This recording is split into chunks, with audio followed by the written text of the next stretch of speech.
Assalamualaikum anak-anak kelas 7 yang Bu Linar sayangi dan Bu Linar banggakan. Bagaimana? Masih semangat belajar di rumah? Hari ini di video ini Bu Linar akan menjelaskan sedikit materi tentang kegiatan surat menyurat atau berkorespondensi seperti minggu lalu yang sudah kalian kerjakan.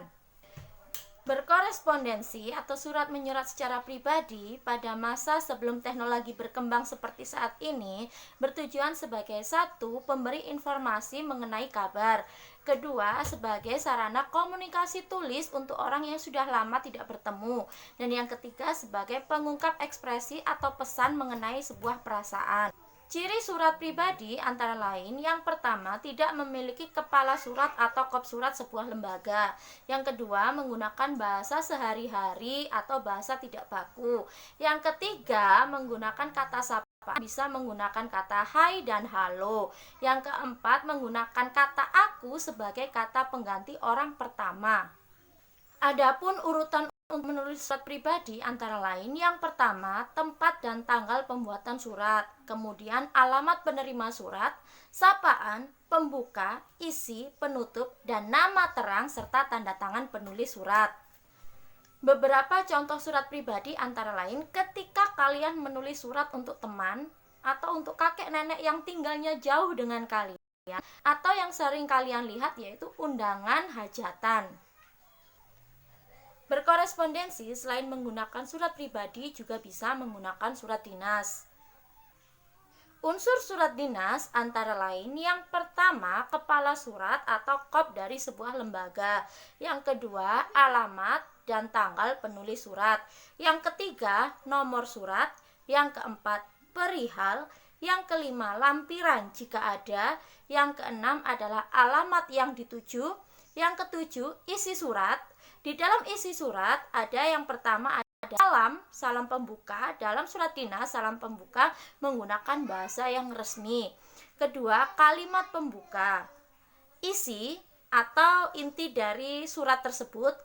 Kemudian penutup, kalimat penutup. Kemudian yang kedelapan, ada nama lengkap lembaga. Yang ke-9, tanda tangan dan nama terang. Yang ke-10, stempel atau cap dari instansi. Yang ke-11, tembusan. Surat dinas juga memiliki ciri-ciri. Yang pertama, dari segi bentuknya. Yang jelas, surat dinas pasti menggunakan kepala surat. Yang kedua, menggunakan beberapa hal, diantaranya nomor surat, lampiran, perihal tujuan, dan yang pasti lagi tentu menggunakan atau terdapat nama terang dan tanda tangan yang memperkuat surat tersebut. Sedangkan ciri dari segi isi, yang pertama, menggunakan kata sapaan yang bersifat resmi. Kata yang paling sering digunakan dan layak adalah kata dengan hormat. Lalu yang tentu pasti adalah menggunakan bahasa baku. Contoh surat dinas antara lain, yang pertama, surat persekolahan, yang kedua, surat perjanjian, yang ketiga, surat dari dinas pemerintah, yang keempat bisa antaranya adalah surat izin kepada sebuah lembaga. Adapun struktur surat, yang pertama, struktur surat pribadi. Struktur surat pribadi antara lain adalah alamat dan tanggal surat, tujuan surat, salam pembuka, pembuka surat, isi surat, penutup surat, salam penutup, nama terang, dan tanda tangan. Sedangkan struktur surat resmi atau surat dinas seperti berikut.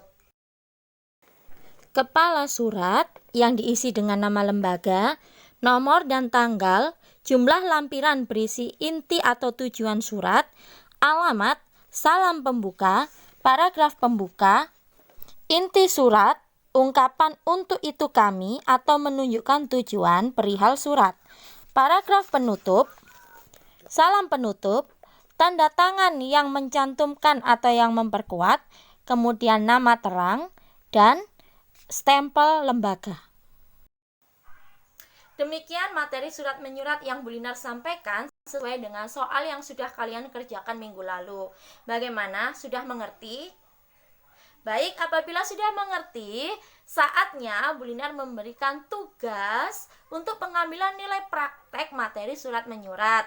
Tugasnya adalah yang pertama, kalian membuat surat pribadi, tetapi objek yang dituju adalah pertama, kalian bisa menulis surat kepada virus corona COVID-19.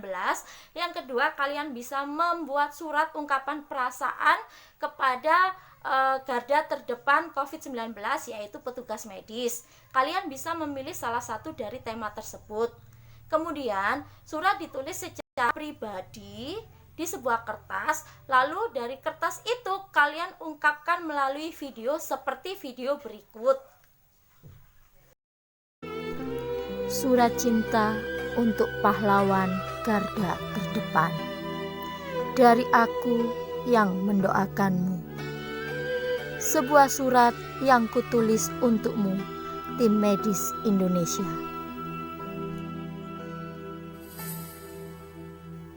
Malang, 14 April 2020.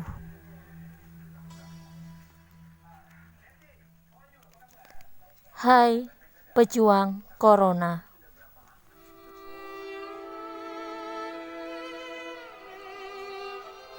Apa kabar?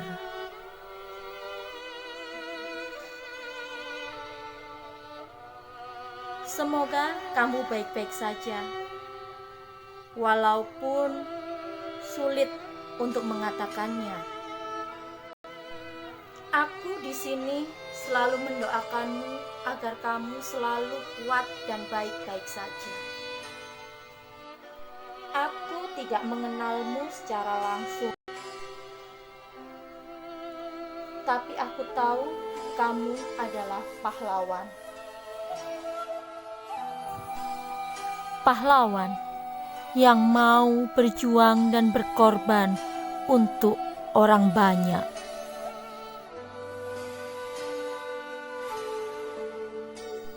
Hai, kamu yang berjuang melawan corona. Tak ada yang bisa aku ucapkan selain sebuah kalimat. Terima kasih banyak untuk semua. Tanpa lelah dan keluh, kamu berada di garda terdepan dengan segala ketulusan. Baik yang di puskesmas, rumah sakit, atau ruang isolasi positif corona. Dengan resiko terpapar virus tersebut, kamu ada untuk kami. Sekali lagi, berjuta kata terima kasih tak pernah cukup untuk mengganti semuanya. Hai, kamu pejuang corona. Selamat bertugas. Selamat mengabdi pada Ibu Pertiwi.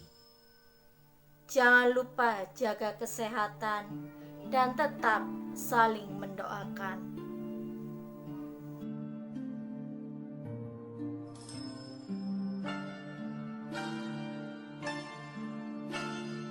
Video berdurasi sekitar 1-2 menit. Pada surat harus menggunakan struktur surat pribadi yang diolah ke dalam video. Untuk format dan bentuk video sesuai kreativitas masing-masing. Tentunya kreativitas masing-masing dari kalian juga mempengaruhi dalam pengambilan nilai. Bagaimana? Siap mengerjakan tugas? Tetap semangat dan selalu menjaga kesehatan. Wassalamualaikum warahmatullahi wabarakatuh.